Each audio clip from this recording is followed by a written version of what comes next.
دو ایک اہم ایشوز ہیں جن پر آپ سے آج کی میڈیا کانفرنس میں بات کرنا چاہ رہا ہوں۔ پہلا ایشو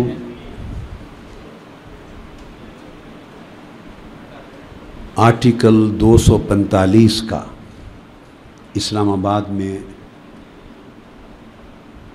نفاذ کا حکومتی ارادہ۔ اسلام آباد میں آرٹیکل 200 کانسٹیٹیوشن کے آرٹیکل 235 کے اطلاق کے اس حکومتی آئیڈیا کی ہم پرزور مذمت کرتے ہیں اور اس سوچ کو سرے سے مسترد کرتے ہیں۔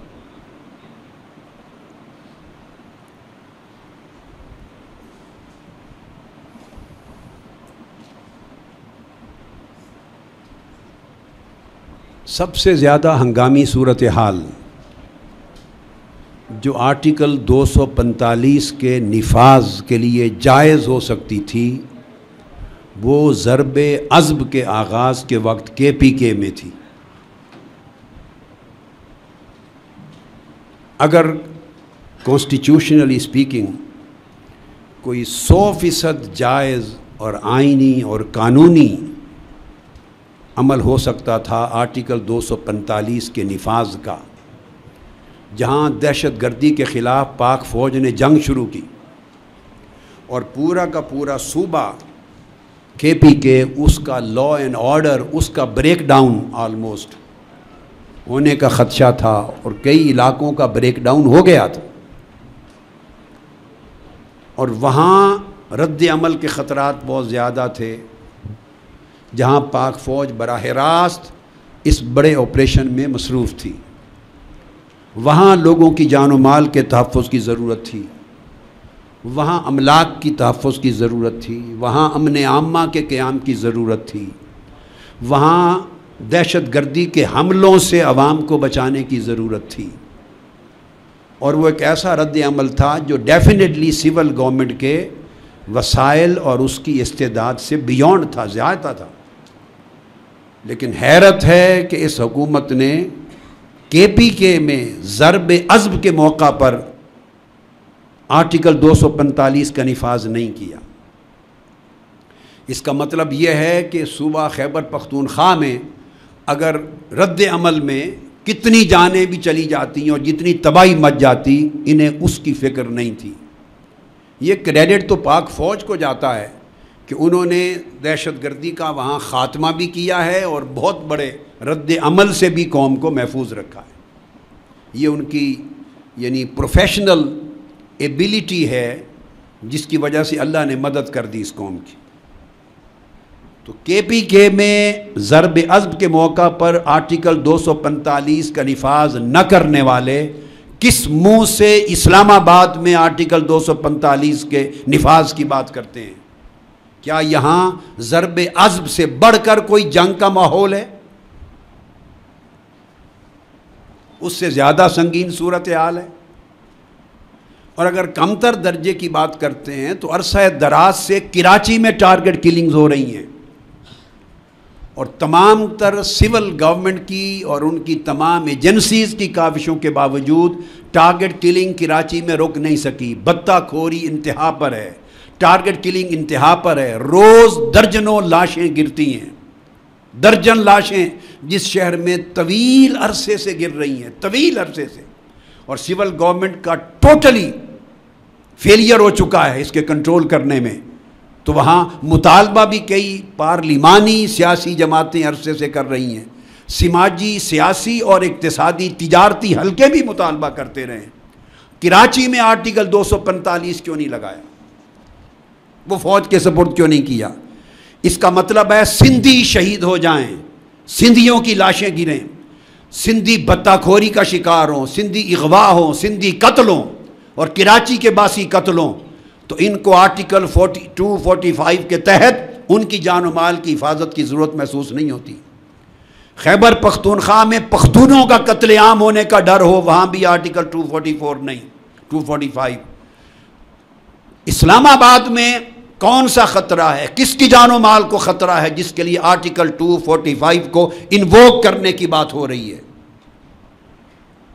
یہ مذموم مقاصد ہیں حکومت کے، اپنے سیاسی مقاصد اور عزائم کے پیش نظر وہ فوج کے تقدس کو مجروح کرنا چاہتے ہیں، اور فوج جیسے موقر باوقار اور مقدس اور پوری قوم کا معتمد ادارہ، اس کو انوالو کرنا چاہتے ہیں اپنے سیاسی مقاصد کے بچاؤ کے لیے۔ اگر یہ سنسیئر ہیں تو وزیر اعظم کو ٹیلی ویژن پر آ کر اعلان کرنا چاہیے کہ ہم فیل ہو گئے ہیں۔ صاف چھپتے بھی نہیں، سامنے آتے بھی نہیں۔ ٹی وی پر پرائم منسٹر اعلان کرے کہ ہماری گورنمنٹ، سول گورنمنٹ فیل ہو گئی ہے، ہم یہاں کے امن اور امان کو برقرار رکھنے کی پوزیشن میں نہیں ہیں، ہم ناکام ہو گئے ہیں۔ اپنی ناکامی کا اعلان کر کے پھر اس کے بعد بات کریں۔ ناکامی کا بھی آج کے دن تک اعلان نہیں کیا، لہذا ہم اسے مسترد کرتے ہیں اور یہ فیصلہ قبول نہیں کیا جائے گا۔ میں موجودہ گورنمنٹ کو، پرائم منسٹر کو اور ان کی کیبنٹ کو آگاہ کر رہا ہوں، یہ سیاسی، یہ پولیٹیکلی موٹیویٹڈ فیصلہ ہے، یہ آئین کی روح کے خلاف ہے۔ افواج پاکستان اس مقصد کے لیے نہیں ہے کہ کوئی طالع آزما سیاسی حکمران ان کے جوانوں کو اپنے سیاسی مقاصد یا سیاسی بچاؤ کے لیے استعمال کرے۔ دوسری امپورٹنٹ چیز جو بتانا چاہتا ہوں وہ یہ کہ عنقریب انشاءاللہ تعالی آپ کو نہ صرف ایک بہت بڑی پریس کانفرنس میں نہ صرف انقلاب کی تاریخ بلکہ اس حکومت کے خاتمے کی تاریخ کا اعلان کرنے والا ہوں۔ نہیں بیٹھیں، وہ تاریخ صرف انقلاب کی نہیں ہوگی، اس حکومت کے خاتمے کی تاریخ کا انشاءاللہ اعلان ہوگا عن قریب۔ اور انقلاب کا آغاز شہداء نے اپنے شہادت کے خون سے کر دیا ہے، اور انشاءاللہ سانیہ ماڈل ٹاؤن کے شہیدوں کے خون سے نہ غداری ہوگی نہ بے وفائی ہوگی، اور ان کے شہداء کے خون کو ہی اس انقلاب کی آبیاری ہوئی ہے، ان کے خون نے آبیاری کی ہے، ان کے خون سے ہی ان کا انقلاب انشاءاللہ آئے گا۔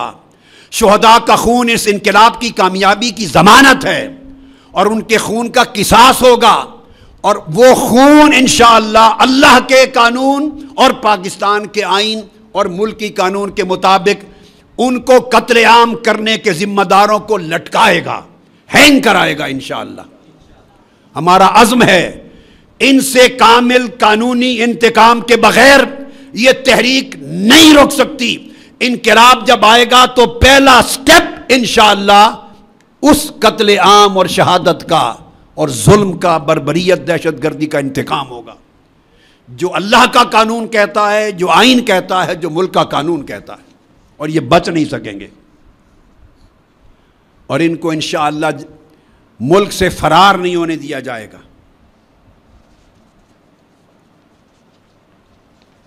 اس کے بعد ایک تیسرا اور آخری بڑا امپورٹنٹ ایسپیکٹ ہے، وہ یہ آپ کو معلوم ہے کہ ان شہداء کی شہادت کے بعد سانیہ ماڈل ٹاؤن پر اور 100 کے قریب زخمیوں کو گولیوں سے چھلنی کرنے کے بعد انہوں نے یک طرفہ انکوائری ٹرائیبیونل قائم کیا تھا، جنہوں نے اپنی پروسیڈنگز مکمل کر لی ہیں۔ ہمارا اول دن سے بائیکاٹ تھا اور آخری دن تک بائیکاٹ رہا۔ ہمارا مطالبہ وہی تھا جو اے پی سی نے کر دیا تھا کہ قتل کے ذمہ دار جب تک مستعفی نہیں ہوتے، برطرف نہیں ہوتے اور خود کو قانون کے سپرد نہیں کرتے اور ایک عام شہری کی طرح سلاخوں کے پیچھے نہیں ہوتے، اس وقت تک کوئی انکوائری منصفانہ، غیر جانبدارانہ نہیں ہو سکتی۔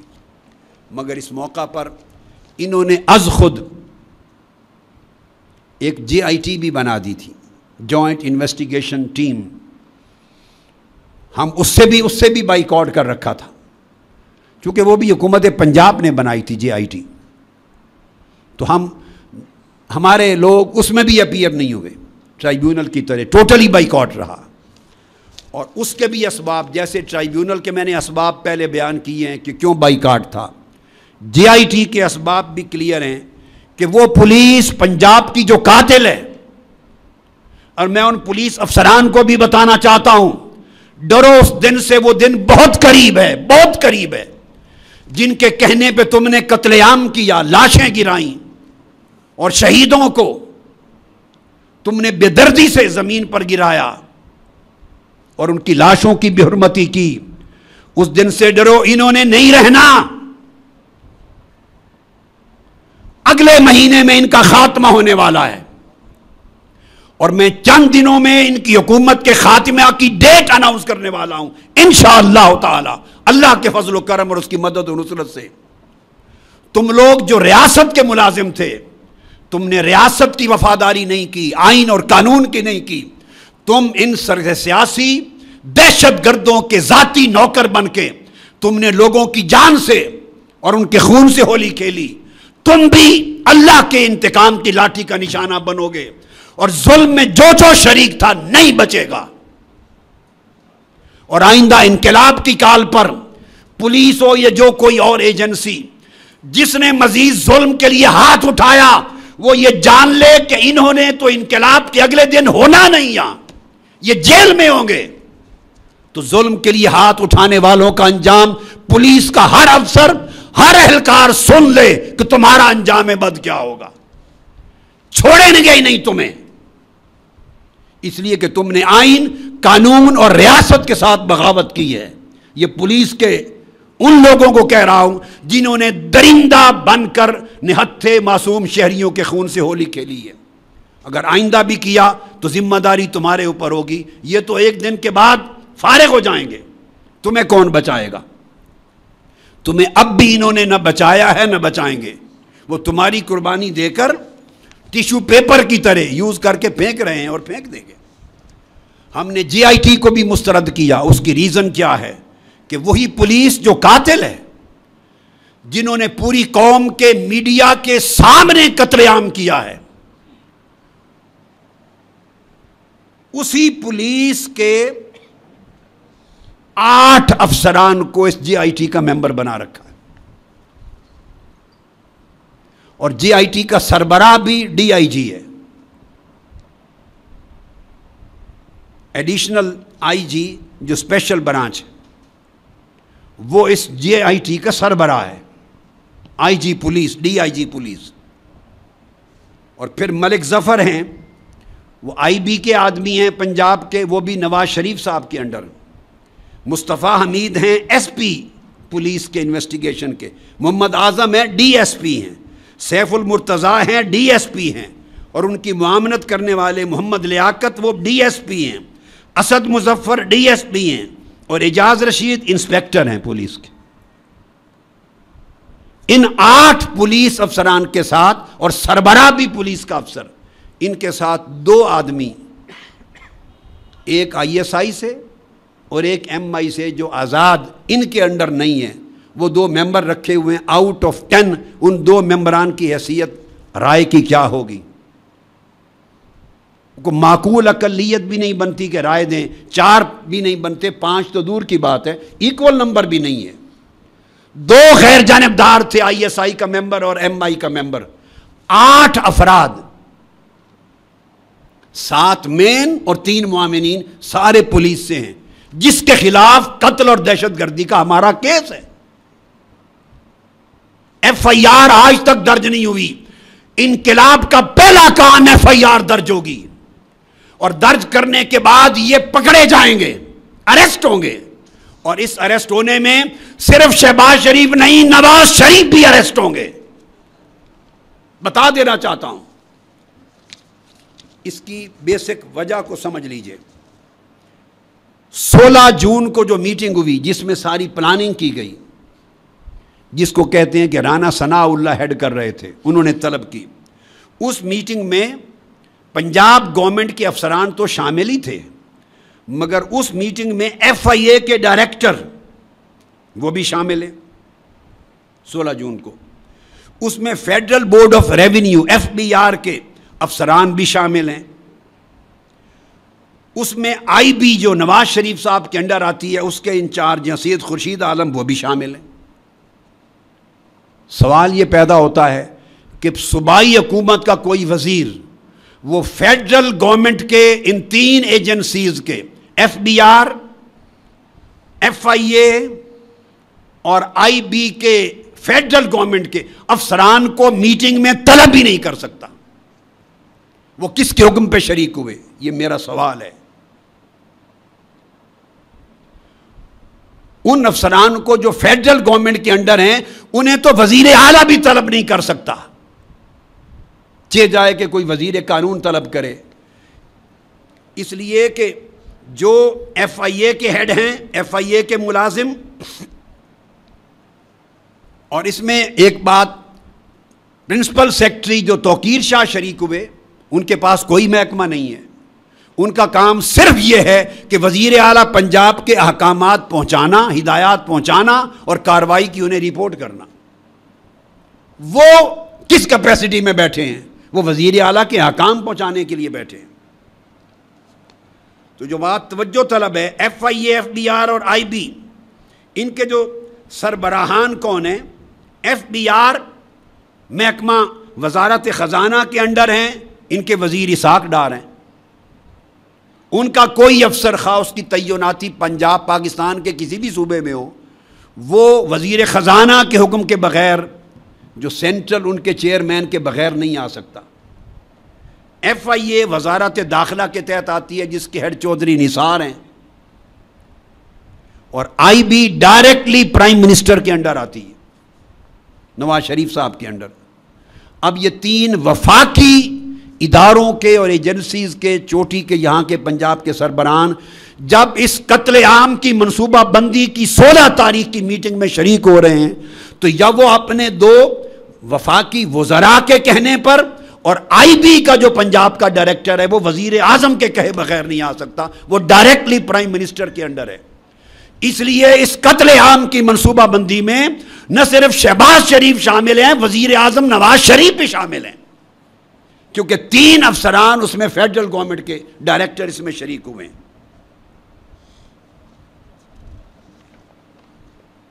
لہذا انقلاب کے بعد FIR بھی جب درج نہیں ہوئی ہوگی, اور اس کے بعد اریسٹ بھی ہوں گے, اور یہ ECL پہ بھی لگیں گے, جیل میں بھی جائیں گے, اور قانون ان سے وہ سلوک کرے گا جو عام شہری کے ساتھ کیا جاتا ہے, اور خون کا قصاص ہوگا ان سب سے.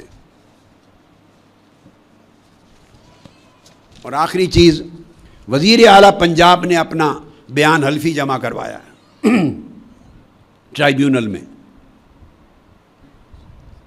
اور ایک چیز اور, JIT نے جتنی انکوائری کی آلموسٹ وہ بھی کمپلیٹ کر دی ہیں, شاید یہ کرنے والے ہیں, اور وہ ساری انکوائری رپورٹس کمیٹی کے ہیڈ کے پاس جائیں گی, DIG پولیس کے پاس جائیں گی جو JIT کا ہیڈ ہے, اور اس کا مطلب ہے سیدھی شہباز شریف صاحب کے پاس جائیں گی. کیا انہوں نے ساری دنیا کو بیوقوف سمجھ رکھا ہے؟ اب JIT کی رپورٹس بھی ساری دے کے وہ چلے جائیں گے, جو ہیڈ ہے کمیٹی کے ہیڈ کو ہی دیا جاتا ہے, اور وہ پولیس کا آدمی ہے.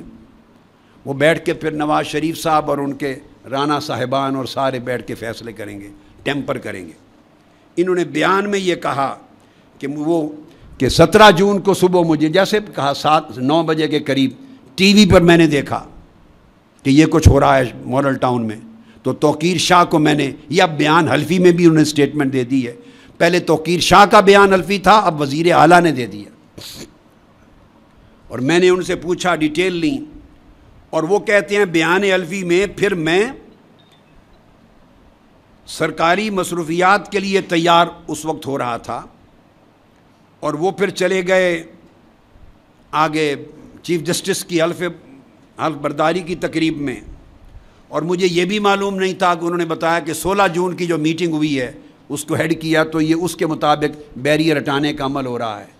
کیا رانا ثناء اللہ چیف سیکرٹری کو طلب کر سکتے؟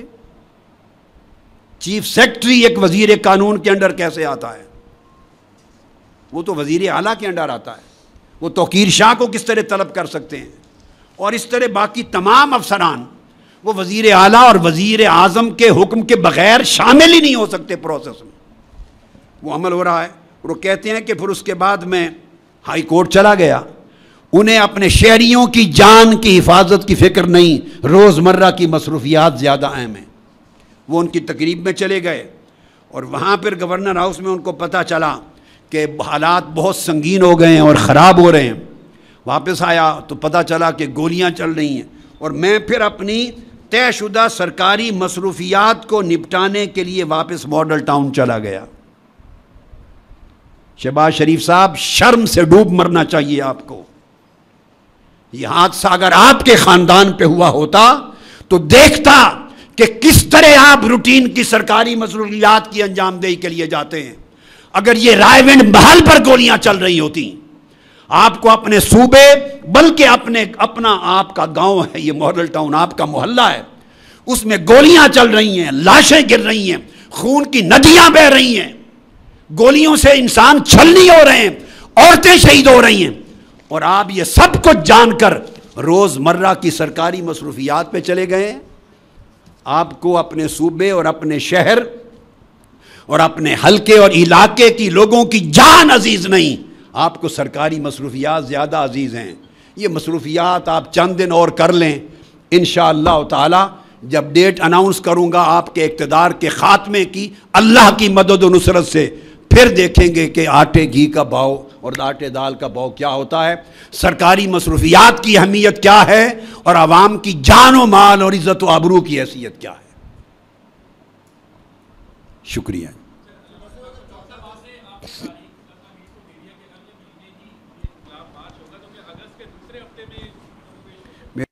میں نے آپ کو پریس کانفرنس کا وعدہ کر رکھا ہے کہ کسی ٹاک شو میں انٹرویو میں اناؤنس نہیں کروں گا.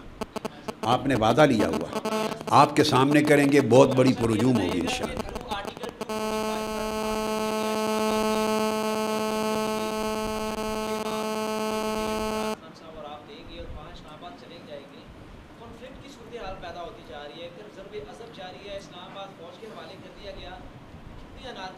میرے چاند ضرب عزم اسلام آباد میں تو ہو نہیں رہا، جہاں ہو رہا تھا وہاں تو 245 میں نے کہا لگنا تھا، وہاں تو لگایا نہیں. اسلام آباد میں کون سا ضرب عزم ہو رہا ہے، یہاں کس کی حفاظت کے لیے لگایا جا رہا ہے؟ مگر ایک بات کلیئر ہے، یہ 245 لگائیں یا نہ لگائیں، خان صاحب اور پی ٹی آئی کا فیصلہ، وہ ان کا معاملہ ہے، وہ کریں گے. ہم جب ڈیٹ کا اناؤنسمنٹ کرنے والے ہیں، جب کریں گے تو ہمارا انقلاب آ کر رہے گا انشاءاللہ. 100 بار 245 نافذ کر لیں، انقلاب کا مارچ، انقلاب مارچ نہیں روک سکتا. انقلاب آئے گا اور ان کے اقتدار کا خاتمہ ہوگا انشاءاللہ. 245 آرٹیکل انقلاب کی راہ میں رکاوٹ نہیں بن سکتا. یہ عوام کا ریلا ہے. یہ چیزیں بعد میں کریں گے، اس پر کون کرتا ہے کون، وہ جب میں ڈیٹ اناؤنس کروں گا نا تو یہ سوال اس سے ریلیونٹ ہے.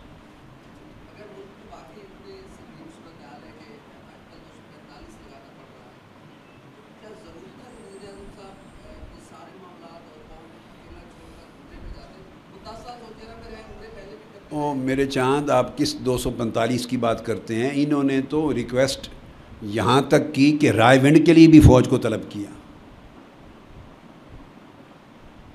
انہوں نے تو یہ بھی ریکویسٹ کی کہ رائے ونڈ محل کی حفاظت بھی فوج کرے، میرے بھائی، میرے بھتیجوں اور میرے فیملی کے افراد کو بھی فوج سیکیورٹی دے. ان کا 245 یہ سمجھتے ہیں فوج کو پولیس کی طرح یوز کرنا چاہتے ہیں، اور ایسا نہ فوج کرے گی، نہ عوام اس کو گوارا کریں گے، نہ ریاست پاکستان اور آئین پاکستان کی روح اس چیز کی متحمل ہے کہ یہ فوج کو پولیس کی طرح استعمال کرے سیاسی مقاصد کے لیے. ایسا نہیں محسوس ہو رہا کہ آرٹیکل 245 کا نفاذ کروا کے حکومت جو ہے وہ خود پھنس گئی ہے؟ 50% جنگ تو وہ ہار چکی ہے، اپنی ناکامی کا اعتراف کرتا ہے. جب تو انہیں چاہیے کہ ٹی وی پہ آ کے ناکامی کا اعتراف بھی کر لے، اعلان بھی کر لے نا. جب آپ 245 لگاتے ہیں تو اس کا مطلب یہ ہوتا ہے کہ ہم یہاں امن و امان برقرار رکھنے میں ناکام ہو گئے ہیں. تو اپنا فیلئر ہو گیا ہے تو یہ آپ کال کر رہے ہیں نا، تو فیلئر کا ٹی وی پہ اعلان کریں کہ ہم ناکام ہو گئے. جائز بات. نہیں بیٹا،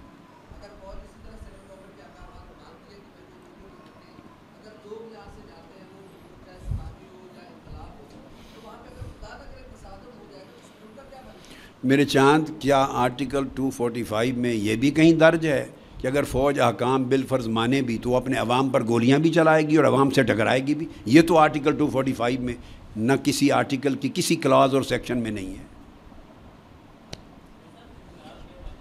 پاک فوج اور عوام کے ٹکرانے کا کوئی امکان نہیں ہے. یہ وہ عوام ہے جنہوں نے کراچی سے پشاور تک پاک فوج زندہ باد کے نعرے لگائے ہیں گلی کوچوں میں.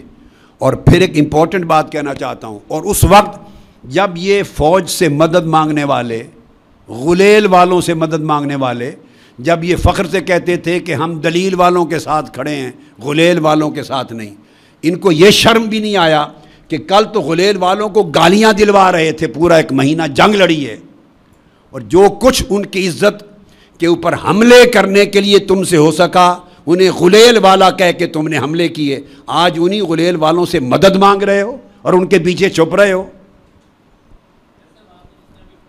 اور عوام یہ غلیل والوں کے خلاف کھڑے تھے، اور کراچی سے پشاور تک پوری عوام پاک فوج زندہ باد کی ریلیز نکال رہی تھی. وہ عوام فوج کی ہیں، عوام فوج کے ہیں، فوج عوام کی ہے. پاک فوج کبھی عوام سے ٹکرا نہیں سکتی، نہ گولیاں چلا سکتی.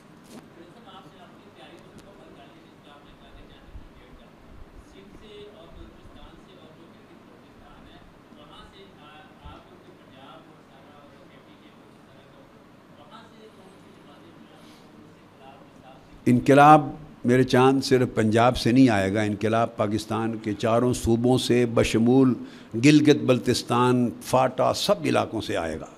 جی تو آپ دیکھیں گے جب اناؤنس ہو جائے گا تو پھر اس کے بعد دیکھیے تیاریاں بھی کیسے ہیں، اور جب نکلیں گے تو کیا منظر ہوتا ہے، سب کچھ دیکھیں گے.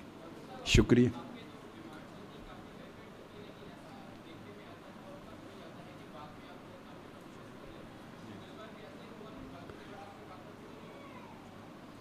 بیٹے یہ جو کہا جاتا ہے وہ درست نہیں ہے، اور نہ میں ڈیمانڈ کر رہا ہوں ان سے، نہ ہیوی ویٹ نہ لائٹ ویٹ. میں تو ان سے ڈیمانڈ ہی نہیں کر رہا، ہم تو ان کے اقتدار کو برطرف کرنا چاہتے ہیں. سمپل سی بات، کوئی اور ڈیمانڈ نہیں ہے. شکریہ. السلام علیکم ورحمۃ اللہ.